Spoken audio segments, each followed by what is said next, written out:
Deadbeat brother crashed my car, and my entitled parents told cops that I crashed it because he couldn't go to jail. Now both my brother and father are in jail. I have an older brother, Dave fake name, who has always been a jerk to me. There's only a 1-year gap between us. But he liked to beat me up when we were kids, and he always acted like anything that was mine was also his. He was also somewhat of a golden child, which made me miserable. So no surprise, I moved out at 18. My uncle is a now retired police officer, and he took me in after I left home. He even hooked me up with a decommissioned Crown Vic. I absolutely love that car. I don't know why. But Dave hated the fact that I had that car. He drove 3 beater cars into the ground, while my Crown Vic kept chugging along. Well, after his 3rd beater finally died when he drove it into a pole, he asked to borrow my car. I had a bad feeling and said I wasn't going to do that. He called me entitled and said he needed a car to get to work. I told him to take the bus because I know how he drives and my Crown Vic was off limits. My parents called me after that and told me to just lend him my car. I said I wouldn't, no matter what they said. I rely on the car, and need it as well since it's my personal transportation. Dave wasn't the only one in the world with a job he needed to get to. My uncle congratulated me for standing up to them and gave me a high five. A few days later, when I got off work, the car wasn't where I parked it. I called my brother's cell, but he didn't pick up. Then I called my parents and asked them if he had taken my car. They denied it, so I said I was going to call the cops, and then they admitted he'd borrowed it because he needed it. I told them he better bring it back right now, or I'll have police looking for him. They called me a jerk, and then called Dave to bring my car back. He showed up in the parking lot in my car 20 minutes later. I demanded to know how he stole my car, and he held up a set of police Crown Vic keys he'd bought online. Some were made universal. I told him if he ever stole my car again, I'd have him arrested. Then he had the audacity to ask for a ride home. I told him he made me wait in the December cold after stealing my car so he could walk. He called me a jack before I drove away. After that, my uncle installed a tracking device in the car. When Christmas Day came, I was celebrating with family like every year. The roads were cold and icy, so I had to be very careful while driving. By now, you're probably clued in on the title. Yeah, Dave borrowed my car again during the Christmas party. Apparently, he decided he was going to go pick up a friend and figured I wouldn't notice. But I did when I looked out the front window and saw that my car was missing. I pulled up the tracking app and saw that he was a few miles away. Then I called his cell to yell at him. Everyone in the party saw this and asked what was going on. I said Dave stole my car again. And my uncle confirmed it wasn't the first time. Dave told me over the phone to screw off, and he'd be back soon. I said he better not have been drinking, but he just hung up on me. Well, while I was watching the tracker app, the dot stopped and didn't move for a while. Soon we got a panicked call from Dave asking for help. He'd crashed the car because he couldn't handle the icy roads, and he wasn't used to a rear-wheel drive vehicle. So we piled into my parents' minivan and followed the tracker. We found Dave by the road and my Crown Vic nose deep in a snow-filled ditch. My uncle was furious, as it was formerly a car for his department, and I was mad as hell at Dave for stealing my car again. My parents wanted me to let it go, but I said enough was enough, and I was going to call the police. Dave begged me not to, because he really had been drinking before he set off, and would get a DUI. I said he was going to pay me back for my damned car then, or I'd sue him. Well, as luck would have it, the police were already aware of the accident, and were driving in to check on the scene. Someone else had called them, I guess. My parents tried to say that I was the one driving the car, and they were just there to help me. I said that wasn't true, and my uncle backed me up. In fact, one of the cops that was there recognized my uncle, and they had a chat. Then they went to Dave and asked to see his license, which I then found out was suspended after he'd crashed his previous car. Then they breath tested him. He wound up with cuffs slapped on his wrists, while my mother was crying and begging the police not to take him away. But the officer just said that she and my dad could get arrested too for lying to the police.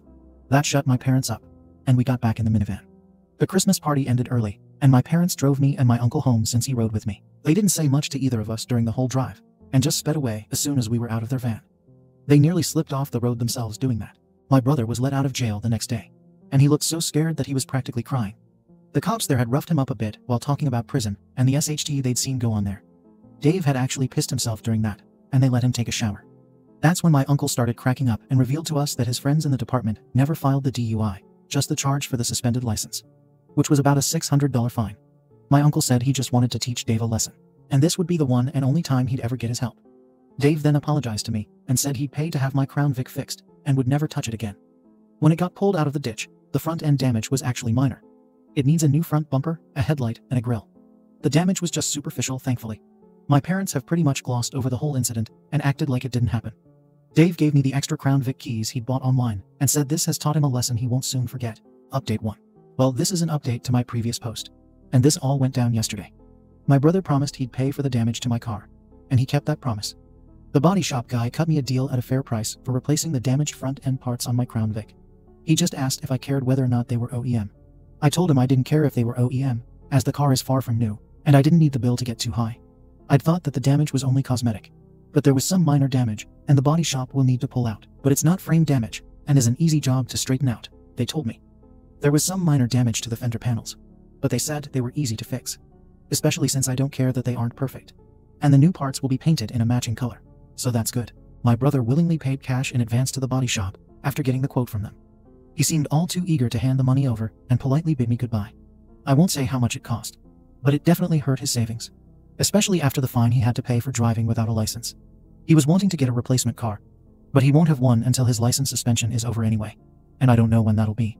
But I think it's going to be a good while. Anyway, my parents had given my brother a ride to the body shop, and as soon as he was out the door, they stayed and admonished me for making him spend all his money fixing my car. I imagined they were about to say something about how I should have just let my car go to him to begin with, and how this all would have been prevented if I had. But something in me snapped, and I cut them off. And that's when it spilled out. I called them out on everything that came to mind. All of the favoritism. How they act like my brother has always been more important. I had to move in with my uncle just to escape their unfair treatment. They let my brother steal my car, and then tried to lie to me until I threatened the police. They themselves tried to lie to the police by saying I was the one driving when my brother crashed my Crown Vic, and so much more.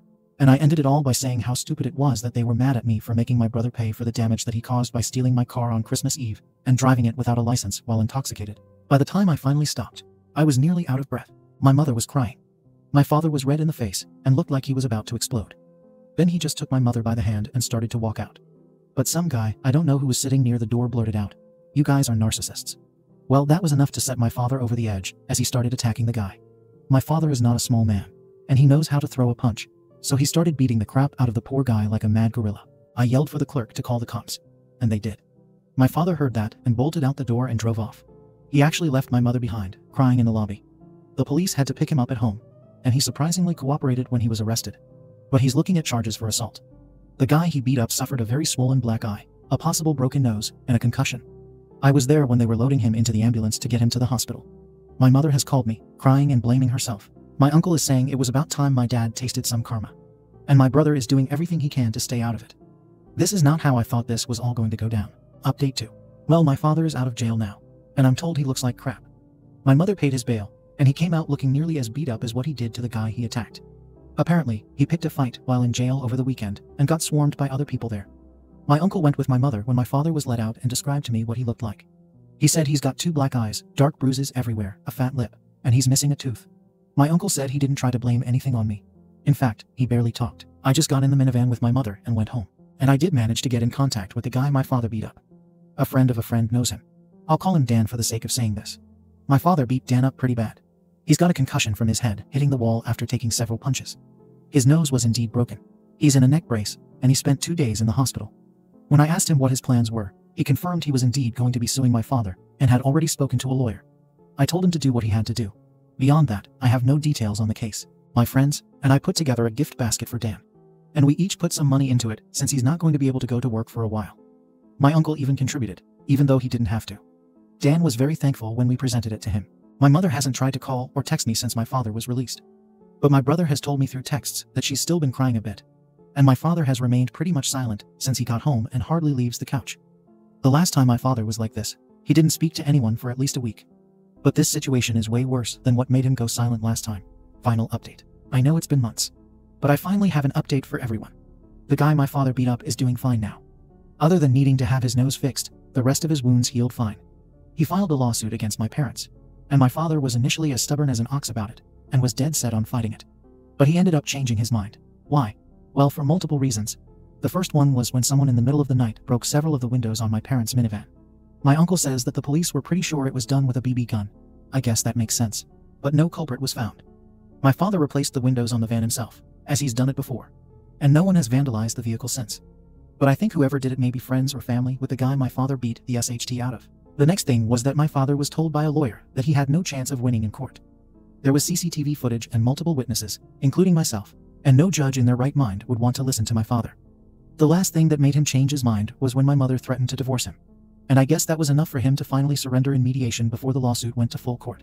He settled with the guy he beat up in the mechanic shop for an amount that I haven't been able to find out, as my mother won't tell me. But I'm guessing it was a lot. My father has also been forced to go to anger management as part of the agreement. I've only seen him a few times in the past few months. And it's pretty obvious he's still mad at me because he avoids looking at me and constantly looks mad. But after everything that's happened, he no longer has a way to justify his anger. Not even to himself. He just sits quietly and fumes. He's also apparently cut back on drinking a lot. Probably because that's one less expense he and my mother would have to deal with. Now on to my brother. You may all be pleased to hear that he's been working hard to mend things with me. He's moved out of our parents' house and in with a friend. He's got his license back, but no car as he can't afford one yet. Instead, he's been riding a bike to get to work. His relationship with our parents is more strained now though. After a while, our father started turning his ire on my brother. He finally started blaming him for all of the SHT that happened over the holidays, and our mother had to make him calm down. He's a lot calmer now since he started going to anger management. But it's obvious he still hates me. But it's not like my parents are offering to do family therapy or couples therapy with each other. And I suspect the reason why is because my father doesn't want more people telling him he's wrong. My mother, brother, and uncle all agree with that too. My father is still employed. His clientele dropped for a while, but he's back on his feet now.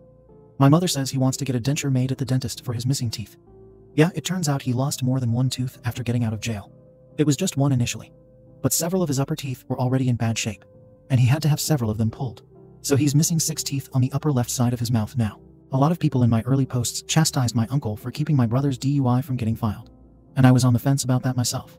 My uncle read a lot of the comments, and finally, after a few months, he said that he'd never do something like that again. No matter who it is, I agree with him, and my brother knows too. So no one is ever going to expect that my uncle will just fix something if they get arrested. So that's my final update, everyone.